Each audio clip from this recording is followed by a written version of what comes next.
When it comes to the financial markets, the only thing that is guaranteed is uncertainty. You will never know. But your ego wants to know.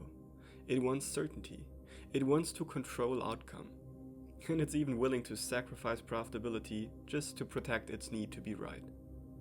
What if I told you that surrendering the need for control would give you the very results you're chasing? Most traders fundamentally misunderstand what trading is about. Trading is not a game of certainties. It's a game of incomplete information. A probabilistic game.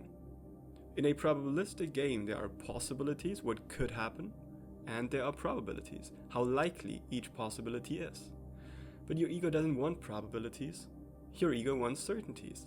It wants to be right at all times, and so it tries to play a game that doesn't even exist. Even if your edge wins 60% of the time, that still means every single trade carries a 40% chance of losing. That's not failure, that's just math. And here's the real cost of needing to be right. You hold on to losers because admitting the loss would mean admitting you were wrong.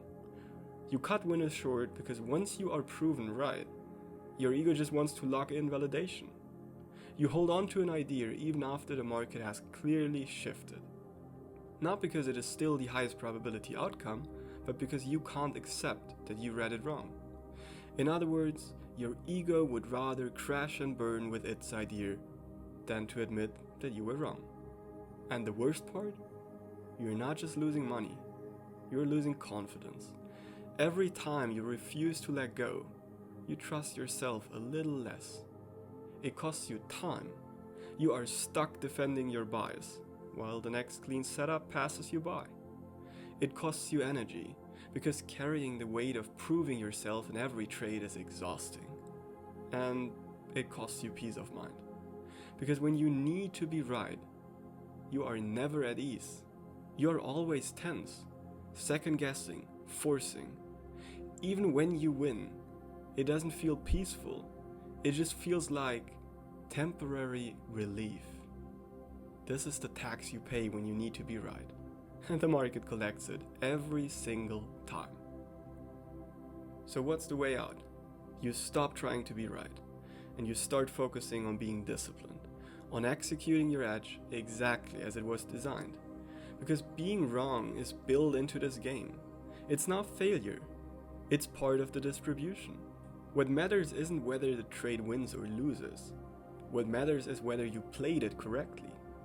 Your job as a trader never was and never will be to predict outcome. Your job has always been to execute cleanly.